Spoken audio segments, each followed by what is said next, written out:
Hello बच्चों, आपका स्वागत है अपने चैनल केमिस्ट्री डोमिनेटर में। मैं हूं आपका दोस्त सुधीर सर और आज है ऑर्गेनिक केमिस्ट्री का पार्ट 2। शुरू करते हैं। जैसे कि आपको पिछले लेक्चर में मैंने पढ़ाया था कार्बन के बारे में, तो जो कार्बन होता है मैंने आपको बताया था जो कार्बन होता है वो टेट्रावैलेंट होता है। टेट्रावैलेंट है ना। टेट्रावैलेंट मतलब क्या होता है कि मैक्सिमम बॉन्ड कितने बना सकता है? ये 4 बॉन्ड बना सकता है। कितने बॉन्ड बना सकता है बेटा? 4। तो ये हमने कार्बन ले लिया, कार्बन में हमने क्या बना दिए? इसके 4 बॉन्ड बना दिए। ये जो बॉन्ड है हमारे पास कोवैलेंट बॉन्ड, इसको हम जो सिंगल बॉन्ड है, सिंगल बॉन्ड जो आप देख रहे हो, इसको हम लोग केमिस्ट्री की भाषा में कोवैलेंट बॉन्ड बोलते हैं। कोवैलेंट बॉन्ड बोलते हैं, जिसके बारे में डिटेल में मैं आपको पढ़ाऊंगा। क्लास 11 का चैप्टर है केमिकल बॉन्डिंग, वहां पर मैं इसके बारे में आपको डिटेल में पढ़ाऊंगा। तो हमारे पास ये बेटा जो कोवैलेंट बॉन्ड है ये कैसे बनता है मैं आपको थोड़ा सा बताना चाहता हूं। जो कोवैलेंट बॉन्ड होता है ये बनता है mutual sharing of electron. Mutual sharing of electrons से क्या बनता है? हमारे पास कोवैलेंट बॉन्ड बनता है। अब बात आती है ये कितने टाइप के होते हैं बेटा। अगर मैं टाइप्स की बात करूं बेटा तो ये 3 टाइप के होते हैं। एक होता है जिसमें हम बोलते हैं सिंगल बॉन्ड, मतलब कोवैलेंट बॉन्ड जो है 3 टाइप के हैं। एक सिंगल बॉन्ड में है और एक डबल बॉन्ड में है और एक ट्रिपल बॉन्ड में है बेटा। कितने? ट्रिपल बॉन्ड में। एक सिंगल बॉन्ड, एक डबल बॉन्ड और एक ट्रिपल बॉन्ड। सिंगल बॉन्ड की बात करें बेटा तो सिंगल बॉन्ड आपको पता है सिंगल बॉन्ड कैसे बनता है, ठीक है। डबल बॉन्ड हो गया बेटा और ये ट्रिपल बॉन्ड हो गया। ये तीनों के तीनों क्या हैं? टाइप्स ऑफ कोवैलेंट बॉन्ड है, ठीक है। अभी जैसे एग्जांपल एक एक ले लेते हैं तो क्लियर हो जाएगा। सबसे पहला एग्जांपल मान लो बेटा हमने हाइड्रोजन ले लिया। हाइड्रोजन में बेटा कितना इलेक्ट्रॉन है? 1 इलेक्ट्रॉन है। एक हाइड्रोजन दूसरा ले लिया, इसमें भी कितना इलेक्ट्रॉन है बेटा? 1 इलेक्ट्रॉन, है ना। तो इन्होंने क्या कर लिया बेटा? शेयरिंग कर लिया, है ना। तो क्या लिखा हुआ है? Mutual sharing of electrons. तो इन्होंने क्या कर लिया? शेयरिंग कर लिया। तो शेयरिंग करने से इनके बीच में क्या बन गया बेटा? बॉन्ड बन गया, है ना। इनके बीच में क्या बन गया? बॉन्ड बन गया। और उस बॉन्ड का नाम क्या होगा? क्या नाम होगा बेटा? कोवैलेंट बॉन्ड, है ना। कौन सा बॉन्ड? Covalent bond. तो यहां पर सिंगल बॉन्ड बना। इसी तरीके से अगर मैं मान लेता हूं, एक दूसरा एग्जांपल ले लेता हूं बेटा ऑक्सीजन का। ऑक्सीजन के आउटर मोस्ट शेल में कितने इलेक्ट्रॉन? सही, 6 इलेक्ट्रॉन। एक ये हो गए हमारे पास 6 इलेक्ट्रॉन। सेम इसी तरीके से इस ऑक्सीजन में भी कितने इलेक्ट्रॉन? 6 इलेक्ट्रॉन। यहां सामने बना देते हैं इसके, ये 6 इलेक्ट्रॉन, है ना बेटा। इन्होंने क्या कर ली? शेयरिंग कर ली। ये शेयरिंग कर ली और ये शेयरिंग कर ली। तो यहां पर कितने बॉन्ड बन गए? 2 इलेक्ट्रॉन पेयर की शेयरिंग हुई है। तो यहां पर क्या बन गया हमारे पास? ऑक्सीजन और ऑक्सीजन के बीच में क्या बन गया? डबल बॉन्ड बन गया। सेम इसी तरीके से मैं नाइट्रोजन ले लूं, है ना। अभी तक आप समझ गए होंगे। यहां पर हमने क्या कर दिया? 1 2 3 डॉट बनाए। 5 इलेक्ट्रॉन नाइट्रोजन में होते हैं। तो इन्होंने क्या कर दिया बेटा? 3 इलेक्ट्रॉन की शेयरिंग कर ली। 3 इलेक्ट्रॉन की शेयरिंग कर ली। तो यहां पर क्या बन गया? नाइट्रोजन और नाइट्रोजन के बीच में क्या बन गया? ट्रिपल बॉन्ड बन गया। आई होप आपको समझ में आ गया होगा कि यहां पर जो कोवैलेंट बॉन्ड बना है, टाइप्स ऑफ कोवैलेंट बॉन्ड में 3 टाइप के हैं। जिसमें पहला है हमारे पास, है ना, जिसमें हाइड्रोजन के बीच में सिंगल बॉन्ड है। यहां पर ऑक्सीजन मॉलिक्यूल एटम के बीच में कौन सा है? डबल बॉन्ड है। यहां पर नाइट्रोजन के बीच में कौन सा बॉन्ड है बेटा? ट्रिपल बॉन्ड है। अब बात आई कि ये बॉन्ड ही क्यों बना रहे हैं, केमिकल बॉन्ड। तो इसके बारे में मैं आपको केमिकल बॉन्डिंग चैप्टर में पढ़ाऊंगा कि एटम बॉन्ड क्यों बनाते हैं, केमिकल बॉन्डिंग हमारे लिए क्यों इंपॉर्टेंट है। तो केमिकल बॉन्ड जो है हमारे पास, उसके बारे में पढ़ेंगे हम लोग, है ना, चैप्टर में। बहुत जल्दी मैं इस वीडियो को बनाऊंगा, वहां पर आप इसके बारे में डिटेल में पढ़ सकते हो। ये चीजें मैं आपको जो बता रहा हूं ये इसलिए जरूरी है क्योंकि हम ऑर्गेनिक केमिस्ट्री पढ़ने जा रहे हैं, तो हमें थोड़ा सा पता होना चाहिए कार्बन के बारे में, ठीक है। ये बॉन्ड क्यों बना रहे हैं बेटा? इसलिए बना रहे हैं क्योंकि हर एक कंपाउंड क्या चाहता है? स्टेबल होना। हर एक कंपाउंड क्या चाहता है बेटा? स्टेबल होना। मैं भी चाहता हूं स्टेबल होने के लिए, है ना। आप भी चाहते होगे स्टेबल होने के लिए। स्टेबल होने के लिए मतलब जो भी आपने सोच रखा है ना, उसके लिए क्या करोगे? आप मेहनत करोगे, वहां तक पहुंचोगे, जाओगे, है ना। तो उसी तरीके से क्या है कि इसको अगर ये स्टेबल होना चाहता है तो स्टेबल होने के लिए क्या करता है? बॉन्ड बनाता है। तो इसमें हमने पढ़ लिया कि भाई कोवैलेंट बॉन्ड बनेगा किसमें? कार्बन में। यहां तक आप नोट कर लो, फिर मैं इसके आगे पढ़ाता हूं।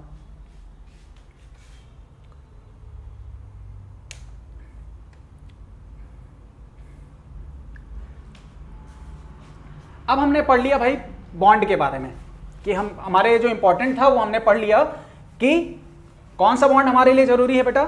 हमारे लिए जरूरी है अभी पढ़ना कोवेलेंट बॉन्ड। वैसे तो हमें बहुत सारे बॉन्ड हैं पढ़ने हैं, बट हमें ये बॉन्ड जो है वो हमें पढ़ना है। हमारे लिए क्या है, इंपॉर्टेंट है अभी, क्योंकि हमें ऑर्गेनिक केमिस्ट्री पढ़नी है तो इस बॉन्ड के बारे में पता होना चाहिए। अब कुछ छोटे छोटे टर्म्स हैं, अगर यहां तक पहुंचे हैं तो उन छोटे छोटे टर्म्स को भी देख लेते हैं कि भाई हमारे पास हमने ये पढ़ लिया। अब हम पढ़ते हैं कि भाई जो ये बीच में हाइड्रोजन और हाइड्रोजन के बीच में ये जो बॉन्ड बना है बेटा, इसकी लेंथ कितनी होगी, इसकी लेंथ कितनी होगी। तो उसको हम बेटा क्या बोलेंगे, एक टर्म बोलेंगे जिसको बोलेंगे बॉन्ड लेंथ। क्या बोलेंगे बेटा, बॉन्ड लेंथ। मतलब इन दोनों के बीच में जो हमारे पास बॉन्ड बना है कोवेलेंट बॉन्ड, इस हमारे पास कोवेलेंट बॉन्ड की क्या होगी, लेंथ कितनी होगी, उसको हम क्या बोलेंगे, बॉन्ड लेंथ। ठीक है। अब यहां पर हमारे पास जो बॉन्ड लेंथ है, अगर आप देखोगे तो क्या होता है कि जो हमारे पास एटम होते हैं उनको कैसे माना गया है, उनको स्फेरिकल माना गया है। ठीक है। मान लेते हैं एक एटम ये है, एक एटम ये है बेटा। एटम के न्यूक्लियस, दो एटम है हमारे पास, दो एटम के न्यूक्लियस के बीच की जो लेंथ होती है, हमने क्या बोला, दो एटम के न्यूक्लियस के बीच की जो लेंथ होती है, इसी को हम बोलते हैं बेटा बॉन्ड लेंथ। क्या बोलते हैं इसी को, ऊपर की तरफ लिखा हुआ है, क्या लिखा हुआ है, बॉन्ड लेंथ, है ना। तो ये हो गई हमारे पास एक छोटा सा टर्म जिसको बोलते हैं बॉन्ड लेंथ। अब अगर मैं बॉन्ड लेंथ की बात कर रहा हूं तो बॉन्ड हमारे पास तीन तरीके के बॉन्ड हैं। कौन कौन सा बेटा, single bond, double bond and triple bond. ठीक है, सिंगल बॉन्ड, डबल बॉन्ड और ट्रिपल बॉन्ड। अभी देखा हाइड्रोजन हाइड्रोजन के बीच में, है ना, ऑक्सीजन ऑक्सीजन के बीच में, नाइट्रोजन और नाइट्रोजन के बीच में। तो हमने देखा कि भाई तीन हमारे पास बॉन्ड हैं जो कि मैंने आपको बताया। अब क्या होगा कि भाई बॉन्ड लेंथ सबसे ज्यादा किसकी होगी, तो हमारे पास यहां पर हमारे पास सिंगल बॉन्ड है, डबल बॉन्ड है, ट्रिपल बॉन्ड है, तो बॉन्ड लेंथ किसकी होगी। देखो भाई दो एटम है, दो एटम में क्या हो रहा है कि भाई अभी क्या कर रहे हैं, केवल एक एक लोग खींच रहे हैं, है ना, एक इधर लोग खड़े हैं, एक लोग इधर खड़े हैं, खींच रहे हैं। तो इसका मतलब क्या होगा कि अगर एक लोग खींच रहे हैं तब, अब मान लो दो लोग खड़े होकर खींच रहे हैं तब, और अगर मान लो तीन लोग पकड़ करके खींच रहे हैं तब। इसका मतलब क्या है, सिंपल तरीके से अगर बात करें तो अगर मैं सिंगल बॉन्ड की बात करूंगा यहां पर बेटा, सिंगल बॉन्ड में क्या होगा कि अभी केवल यहां पर क्या है, दो लोग खींच रहे थे, अभी हमारे पास क्या होगा, यहां पर दो एटम हैं, यहां पर एक और दो, यहां पर दो लोग खींच रहे हैं और यहां पर तीन लोग खींच रहे हैं। भाई ताकत सबसे ज्यादा कहां पे लगेगी, ताकत लगेगी कहां पे, जहां पर ज्यादा लोग खींच रहे होंगे। इसका मतलब क्या है कि अगर एक लोग खींच रहे हैं, दो लोग खींच रहे हैं और तीन लोग खींच रहे हैं, तो उस कंडीशन में क्या होगा कि ज्यादा लोग खींचेंगे तो ये ज्यादा पास आएंगे। भाई ज्यादा लोग खींचेंगे तो ये ज्यादा पास आएंगे। तो इसकी वजह से क्या होगा कि अगर मैं इसकी बात करूंगा तो भाई अगर ये इसकी और इसकी कंपैरिजन करूं तो बॉन्ड लेंथ सबसे छोटी किसकी होगी, ट्रिपल बॉन्ड की होगी बेटा। बॉन्ड लेंथ सबसे ज्यादा छोटी किसकी होगी, ट्रिपल बॉन्ड, हमारे पास ट्रिपल बॉन्ड की। कैसे, क्योंकि यहां पर तीन लोग खींच रहे हैं तो ये पास आ गए, मतलब ये इनकी बीच की डिस्टेंस क्या हो गई, कम हो गई, मतलब बॉन्ड लेंथ क्या हो गई, कम। तो सबसे ज्यादा बॉन्ड लेंथ किसकी होती है, इसकी। और इसके बाद क्या हो गया, बॉन्ड लेंथ का ऑर्डर ये हो गया, है ना, ट्रिपल बॉन्ड और हमारे पास डबल बॉन्ड और सिंगल बॉन्ड। अब यहां पर बॉन्ड लेंथ हो गई। अब बात करते हैं कि कौन सा बॉन्ड जो होगा वो स्ट्रांग होगा, मतलब बॉन्ड स्ट्रेंथ। यहीं पर एक टर्म पढ़ लेते हैं, बॉन्ड स्ट्रेंथ। बताओ भाई कौन सा बॉन्ड सबसे ज्यादा मजबूत होगा, कौन सा बॉन्ड सबसे ज्यादा मजबूत होगा बेटा। वैसे हम लोग क्या पढ़ते आते हैं कि भाई सिंगल बॉन्ड स्ट्रांग बॉन्ड होता है, सिंगल बॉन्ड स्ट्रांग बॉन्ड होता है। बट यहां पर क्या है, खुद देखो, यहां पर केवल अगर बात करें सिंगल बॉन्ड है, यहां पर डबल बॉन्ड है, यहां पर ट्रिपल बॉन्ड है, तो अगर मान लो अब बॉन्ड को, अब यहां पर बॉन्ड स्ट्रेंथ है तो यहां पर एक टर्म आता है बॉन्ड डिसोसिएशन एनर्जी। क्या नाम दिया मैंने, बॉन्ड डिसोसिएशन एनर्जी। मतलब डिसोसिएशन का मतलब होता है बेटा तोड़ना। इसका मतलब क्या है कि बॉन्ड को अगर मुझे तोड़ना है तो मुझे कितनी एनर्जी की लगेगी, तो लिखा है बॉन्ड डिसोसिएशन एनर्जी। अब खुद देखो, अगर मान लो एक बॉन्ड है, 2 बॉन्ड है और 3 बॉन्ड है। तो भैया अगर 3 बॉन्ड हैं तो इसका मतलब क्या है, इस चीज को तोड़ना हमारे लिए क्या होगा, डिफिकल्ट होगा, और इसको तोड़ना थोड़ा सा कम होगा, और इसको तोड़ना हमारे लिए आसान होगा, है ना। जैसे कि आपने कहानी सुनी होगी कि एक लकड़हारा होता है, उसके कई सारे बच्चे होते हैं, है ना। तो कहता है कि अगर आप 1 लकड़ी देता है, 2 लकड़ी देता है, फिर 3 लकड़ी देता है, फिर 4 लकड़ी देता है। मतलब कहने का मतलब क्या है कि उसका कहने का मतलब क्या है कि जितने ज़्यादा लोग एक साथ रहेंगे उसको तोड़ना उतना ही मुश्किल होगा, ठीक। तो यहां पर क्या है, हमारे पास 3 बॉन्ड हो गए। तो 3 बॉन्ड में हमने देखा कि बॉन्ड डिसोसिएशन मतलब बॉन्ड को तोड़ने में जो सबसे ज़्यादा एनर्जी लगेगी वो ट्रिपल बॉन्ड, फिर डबल बॉन्ड, फिर सिंगल बॉन्ड। तो हमने अभी क्या पढ़ा, बॉन्ड लेंथ क्या होती है, बॉन्ड डिसोसिएशन एनर्जी क्या होती है, और बॉन्ड स्ट्रेंथ क्या होती है, ठीक है। अब यहीं से एक टर्म छोटा सा शुरू कर लेते हैं, यहीं पर कहीं लिख लेते हैं, इसको थोड़ा सा मैं इधर रफ कर लेता हूं और यहीं पर मैं आपको समझा देता हूं। देखो भाई, यहां पर एक टर्म आया कि अब हमने पढ़ लिया कि जो बॉन्ड है हमारे पास, बॉन्ड में बॉन्ड लेंथ हो गई, ये सारे टॉपिक हमने किया, 1 हो गया, 2 और मान लो ये 3 पॉइंट खत्म हो गए हमारे। और मान लेते हैं एक टर्म और ले लेते हैं कि जो बॉन्ड ये है, जब ये टूटता है, जब ये बॉन्ड टूटता है, तो भाई ये बॉन्ड कैसे टूटता है। 2 तरीके से बॉन्ड टूटता है जो कि हमें पढ़ना है। जो इसका बॉन्ड टूटता है मतलब फिजन जो होता है बॉन्ड का, वो 2 तरीके का होता है। कैसे, एक होता है इसको बोलते हैं होमोलिटिक बॉन्ड ब्रेकिंग, और एक होता है हेट्रोलिटिक बॉन्ड ब्रेकिंग। क्या बोला, हेट्रोलिटिक और होमोलिटिक बॉन्ड ब्रेकिंग। जैसे मान लेते हैं कि हमारे पास कोई कंपाउंड था, मान लेते हैं लेट ए और बी, इन दोनों ने क्या बनाया था बेटा, बॉन्ड बनाया था, इनके बीच में बॉन्ड था। अब ये बॉन्ड क्या करना है, हमें तोड़ना है, तो इस एनर्जी को हम क्या बोलेंगे, बॉन्ड डिसोसिएशन एनर्जी बोलेंगे। क्या बोलेंगे, बॉन्ड डिसोसिएशन एनर्जी, है ना। तो यहां पर अगर मैं इसको बॉन्ड तोड़ूंगा तो ये बॉन्ड बना किससे था, मैंने आपको बताया ये बॉन्ड बना था इलेक्ट्रॉन की म्यूचुअल शेयरिंग से। तो हमने क्या बोला कि जब ये बॉन्ड टूट गया, अगर ये बॉन्ड टूट गया तो इन्होंने क्या कर दिया, अपने अपने इलेक्ट्रॉन को ले लिया, और इन्होंने बराबर बराबर भागों में अपने अपने ऊपर ले लिया। मतलब कहने का मतलब क्या है, इसने अपना इलेक्ट्रॉन ले लिया, इसने अपना इलेक्ट्रॉन ले लिया। तो इससे क्या होगा, ये जो जनरेट हुआ, इसको बोलते हैं बेटा फ्री रेडिकल। ये जो फ्री रेडिकल है ये क्या होता है मैं आपको बताऊंगा अलग से, एक वीडियो बनाएंगे उसमें जब मैं आपको मैकेनिज्म पढ़ाऊंगा, इंटरमीडिएट पढ़ाऊंगा, तब मैं आपको इसके बारे में डिटेल में पढ़ाऊंगा बेटा। अभी हमें केवल क्या समझना है कि बॉन्ड किस तरीके से टूटता है। जैसे मान लो ये एग्जाम हमारे पास हो गया। दूसरा, मान लेते हैं यही सेम बॉन्ड हमारे पास इस तरीके से बना हुआ था, और ये बॉन्ड कुछ इस तरीके से टूटा जिसकी वजह से क्या हो गया, किसी एक के ऊपर प्लस चार्ज आ गया बेटा, और किसी एक के ऊपर निगेटिव चार्ज आ गया। हमने क्या बोला, किसी एक के ऊपर पॉजिटिव चार्ज आ गया और किसी एक के ऊपर क्या चार्ज आ गया, निगेटिव चार्ज। तो इसको क्या बोलेंगे, हेट्रोलिटिक बॉन्ड ब्रेकिंग बोलेंगे, ठीक है। जैसे कि एग्जांपल के तौर पे हम समझते हैं, जैसे मान लो क्या है कि आप अपने घर में हो और आप सेम एज के बच्चे हो, मतलब आप कह सकते हो ब्रदर या सिस्टर ब्रदर, अगर मान लो सेम एज के हैं, तो मान लो कोई भी चीज आती है तो क्या करते हैं, जो भी आता है उसका आधा आधा ले लेते हैं, है ना। मतलब कह सकते हैं बराबर बराबर ले लेते हैं, है ना। तो ये इस कंडीशन में क्या होगा, बॉन्ड जो टूटा वो होमोलिटिकली के मतलब क्या है कि जो बॉन्ड टूटा उसमें क्या किया, आपने बराबर बराबर बांट लिया। बट आपने देखा होगा, मान लो आप बड़े हो घर में, आप क्या हो, घर में बड़े हो और आपकी बहन जो है वो आपसे छोटी है, तो आप क्या करोगे, जो भी कोई भी चीज आएगी, बड़ा जो होता है वो डोमिनेटर होता है, तो बड़ा क्या करेगा, सारी चीज को अपने आप ले लेगा। इसका मतलब क्या है कि एक के ऊपर क्या हो जाएगा, कोई चीज ज्यादा हो जाएगी और एक के पास क्या होगा, कम रह जाएगा। मतलब दूसरे वाले से भी क्या करेगा, खींच लेगा। अपना तो लेगा ही लेगा, मगर दूसरे वाले से भी क्या करेगा, खींच लेगा, है ना। जैसे बड़ा भाई है हमने बोला और एक छोटी सिस्टर है, तो बड़ा भाई क्या करेगा, डोमिनेट करेगा, है ना, और वो क्या करेगा, खींच लेगा उससे सारा। तो यहां पर कहने का मतलब क्या है, यहां पर मैं केमिस्ट्री की भाषा में बताऊं तो कोई एक ऐसा होगा इसमें से एलिमेंट जो इलेक्ट्रोनिगेटिव होगा बेटा। क्या होगा, इलेक्ट्रोनिगेटिव। अभी मैं बताऊंगा आपको क्या क्या होगा, इलेक्ट्रोनिगेटिव। जो जो इलेक्ट्रोनेगेटिव एटम होगा वो क्या करेगा बेटा, इसके इलेक्ट्रॉन को अपनी तरफ खींच लेगा। जो इलेक्ट्रोनेगेटिव एटम होगा, मान लेते हैं बी इलेक्ट्रोनेगेटिव एटम है, ये क्या करेगा, इलेक्ट्रॉन को अपनी तरफ खींच लेगा।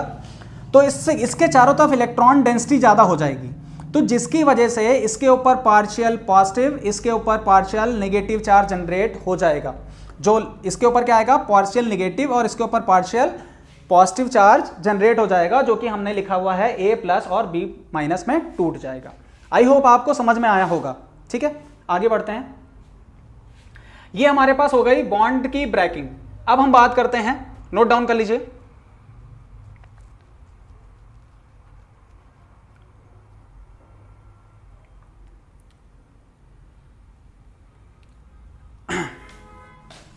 रफ करता हूं मैं।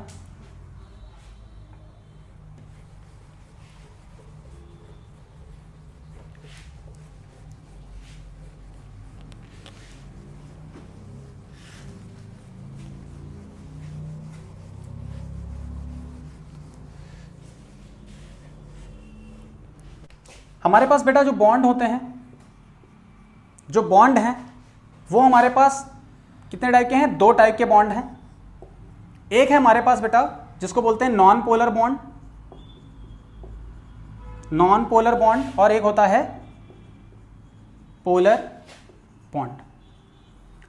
अब भाई ये नॉन पोलर और पोलर बॉन्ड क्या होता है, कोई बताएगा?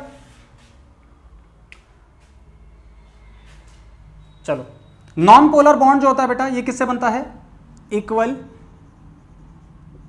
Sharing of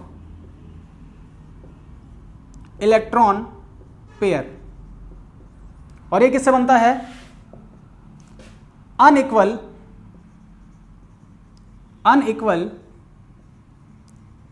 sharing of electron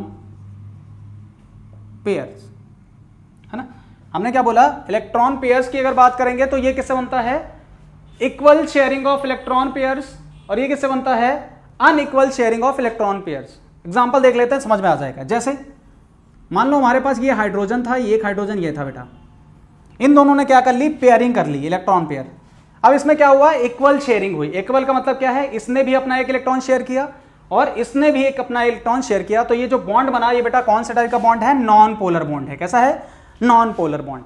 अब यहां पर क्या लिखा है, अनइक्वल शेयरिंग है। अनइक्वल शेयरिंग का मतलब क्या है, जैसे मान लो हमने क्या ले लिया, वाटर का मॉलिक्यूल ले लिया, क्या ले लिया, वाटर का मॉलिक्यूल ले लिया।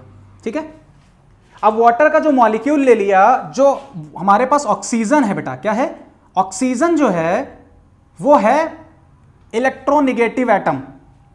क्या लिखा हुआ है, इलेक्ट्रोनेगेटिविटी। ये क्या होता है बेटा, इसका मीनिंग क्या होता है, बहुत ही इंपॉर्टेंट टर्म है।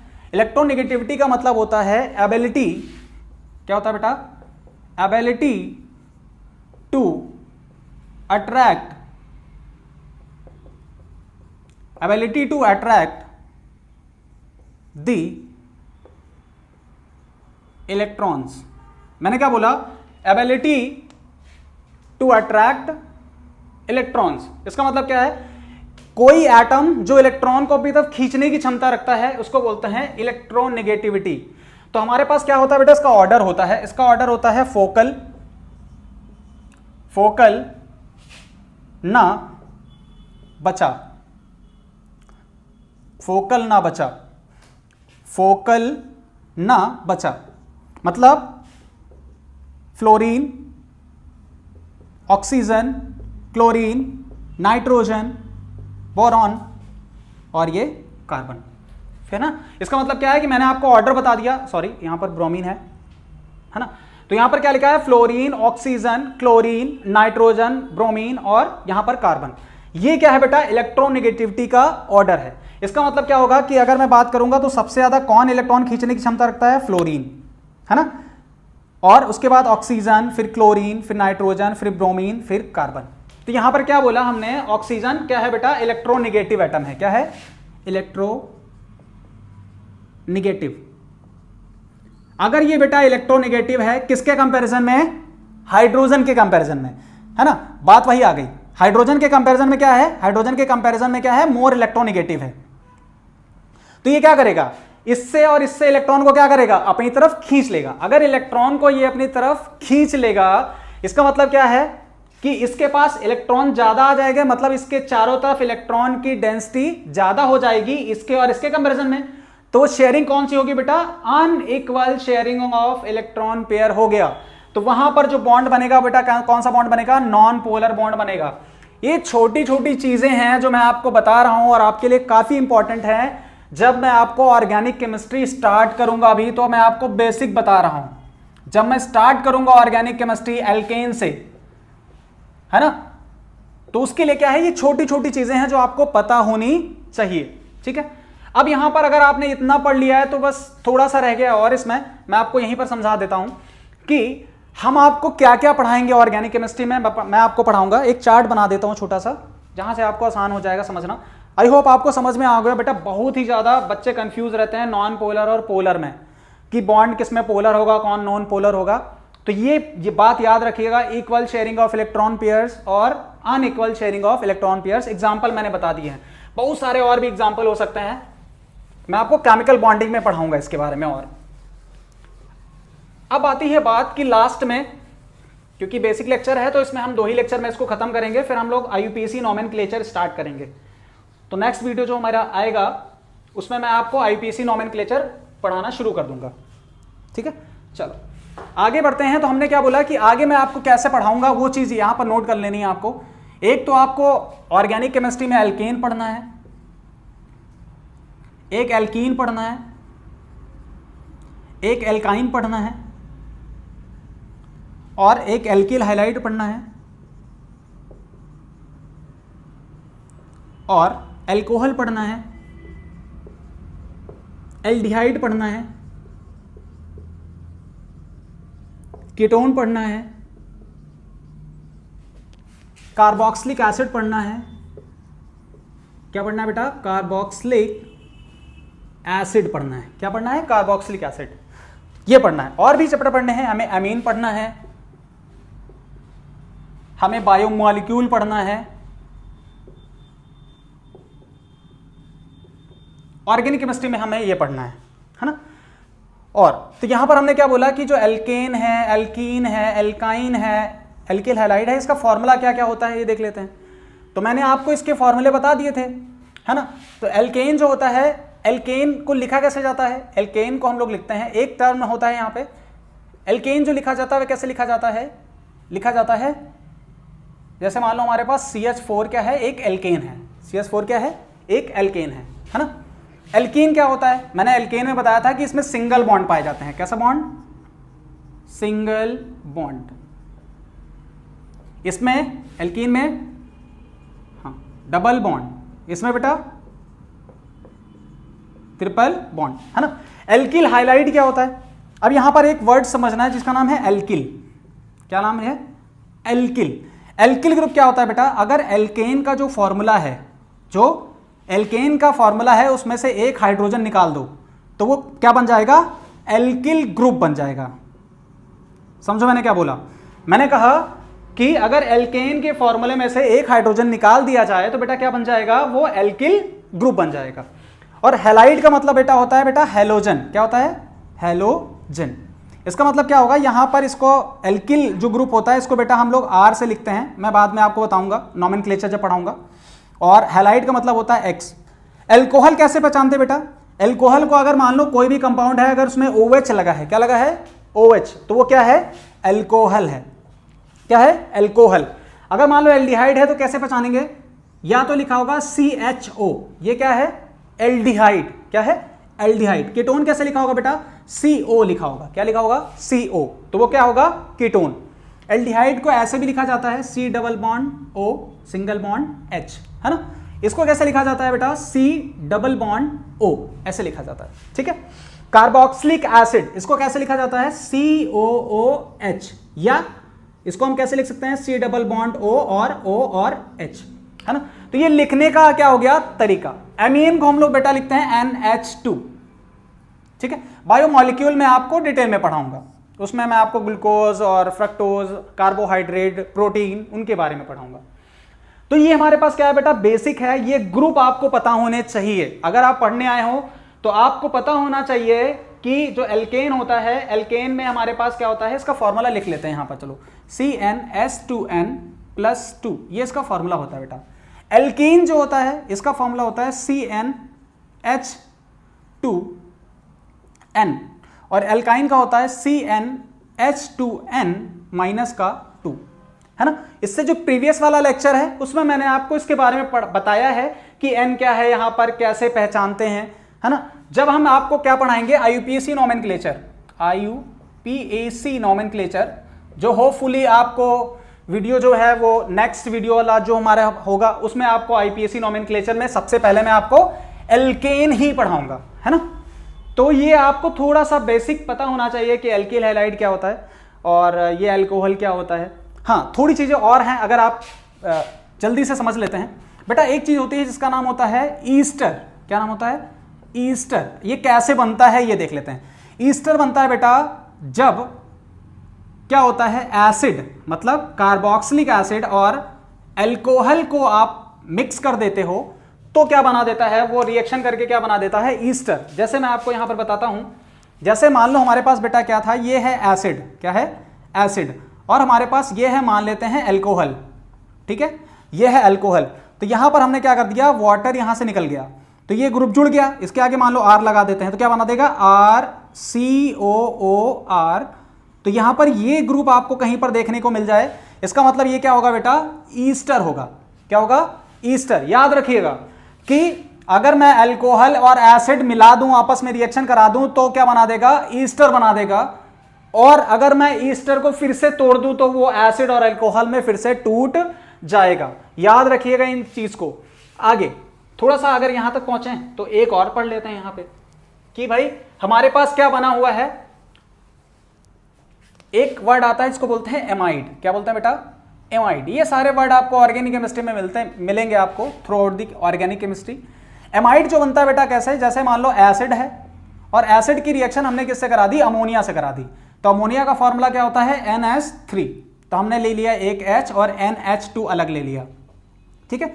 तो अगर मान लो हमने क्या कर दिया, यहां से वाटर का मॉलिक्यूल निकाल दिया। क्या निकाल दिया, वाटर का मॉलिक्यूल निकाल दिया, तो क्या बन गया, CONH2। क्या बन गया, CONH2। तो ये इसको बोलते हैं बेटा एमाइड। क्या बोलते हैं, एमाइड। ये छोटे छोटे टर्म्स हैं जो आपको पता होने चाहिए केमिस्ट्री में। ये हो गया हमारे पास एमाइड। अब मान लो यहां पर क्या है, एक वर्ड है एसिड हैलाइड। क्या है, एसिड हैलाइड। एसिड हैलाइड क्या मतलब क्या है कि ये मान लो हमारे पास क्या है, एसिड, और मान लो इसकी रिएक्शन किससे करा दी जाए, मान लो HCl से करा दी जाए, है ना, या मान लो HX से करा दी जाए। हैलाइड का मतलब मैंने आपको बताया, हैलाइड का मतलब क्या है, हैलोजन। और हैलोजन फैमिली में बेटा कौन कौन से आते हैं, क्लोरीन आता है, ब्रोमीन आता है, आयोडीन आता है, फ्लोरीन आता है ना। तो यहां पर हमने क्या किया, हैलोजन लगा दिया, और यहां से मान लो वाटर का मॉलिक्यूल फिल निकाल दिया। अगर वाटर का मॉलिक्यूल फिर यहां से निकल गया तो क्या बन गया, COX। क्या बन गया, COX। और इसको हम क्या बोलते हैं बेटा, जो हमारे पास कॉक्स लिखा हुआ है इसको बोलते हैं एसिड हैलाइड। क्या बोलते हैं, एसिड हैलाइड। लास्ट की अगर बात करेंगे तो एक और देख लेते हैं इसी तरीके से। ये एसिड हैलाइड हो गया। एक होता है बेटा जिसको बोलते हैं एसिड एनहाइड्राइड। क्या बोलते हैं, एसिड एनहाइड्राइड। तो एसिड एनहाइड्राइड क्या होता है ना। एसिड का मतलब हमने लिख लिया, ये हमने पढ़ा भी कि ये एसिड होता है ना।